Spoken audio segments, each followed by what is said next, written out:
European colonists. They had plenty of other pollinators like other bees and so on, but honeybees were introduced from Europe and Africa. They would have been transported in these bee skeps. The queen bee and the rest of the worker bees are all placed inside here. And then once the hive is, in place, you seal this up and literally hang this in the back of the ship for the 3-month journey. And the bees keep to themselves and are happily transported over here. But in order to harvest the honey and everything, you have to destroy the entire skep. So technologies evolve quickly over time into actual wooden bee houses, and so Washington, we know, had multiple different beehives around on his property.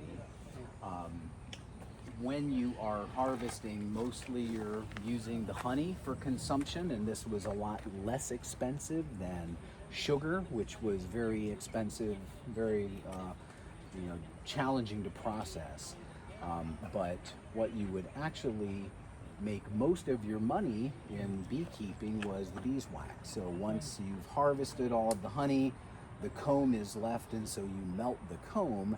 Then you can form it into big industrial bricks like this, or the beeswax candles.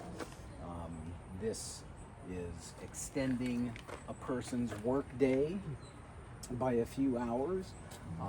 Tallow, animal fat, is primarily the other option, and it burns a lot more quickly, and it smells a lot worse than beeswax candles do. The beeswax also would have been used to waterproof leather items and devices like this one, which you would have taken this big piece of beeswax and kind of weatherproof to the beveled end of this. And this actually comes from our grist mill where Washington would grind flour, wheat flour. So you would want to have this beeswax put on here because as the cogs in the wheels turn, these devices kind of come together kind of like a watch wheel, and doing this over time is going to cause a lot of friction and a lot of heat. So in order to reduce the possibility of fire or explosion, you're going to want to have beeswax on that to kind of coat and prevent against that. So we got a little bit about Sambo Anderson, who is one of the enslaved men here on the Mount Vernon property.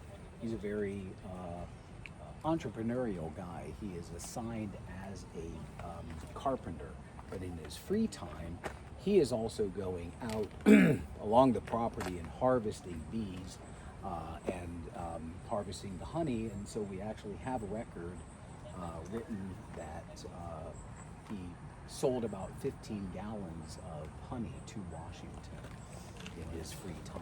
So it was quite a lucrative business as well. Yeah. Happy to answer any